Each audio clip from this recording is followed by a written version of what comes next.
Look at the tree in front of you. Notice its leaves, the roughness of its bark, the way it sways in the wind. It feels undeniably real. But here's a question.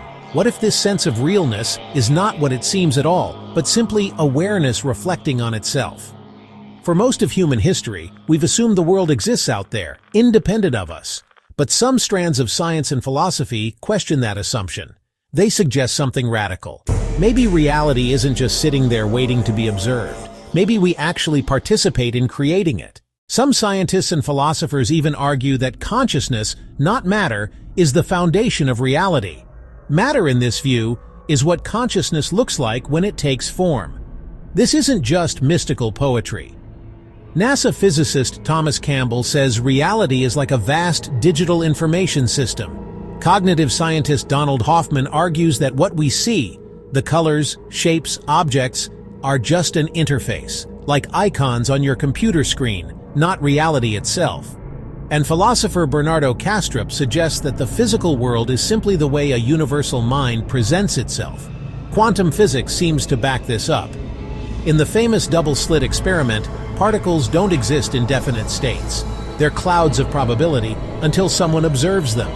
The moment of observation collapses the possibilities into one reality. As physicist John Wheeler put it, we're not just observers, we're participants. Our awareness helps bring reality into being. So when you look at a tree, you're not seeing an independent object. You're seeing the tree as it appears within consciousness. The tree, the sky, your own body, all are patterns arising in awareness. Of course, this idea is radical. The mainstream view, called materialism, says the opposite. Matter comes first, and consciousness is just something the brain produces. And it makes sense. Alter the brain with drugs, injury, or electricity, and the contents of consciousness shift, but not consciousness itself. Neuroscientist Christoph Koch describes consciousness as an emergent property of neural activity. Francis Crick once put it bluntly, "You are nothing but a pack of neurons." And let's be honest, materialism works. It has given us medicine, technology, space travel. The materialist model is so effective that most scientists use it without question. However, practical success doesn't mean it's the full story.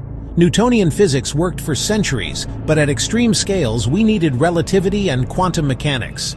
In the same way, materialism struggles with one big question: why is there conscious experience at all? This is what philosopher David Chalmers calls the hard problem of consciousness. Science can explain the brain's wiring, but it can't explain why pain hurts or why seeing red feels like something. That inner spark, our first-person experience, remains a mystery. Mind and matter, observer and observed, isn't just an intellectual puzzle.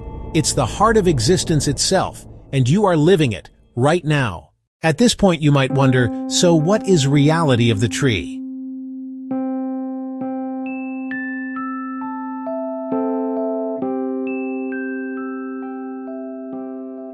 What if it's not simply an object out there, but an expression of consciousness itself?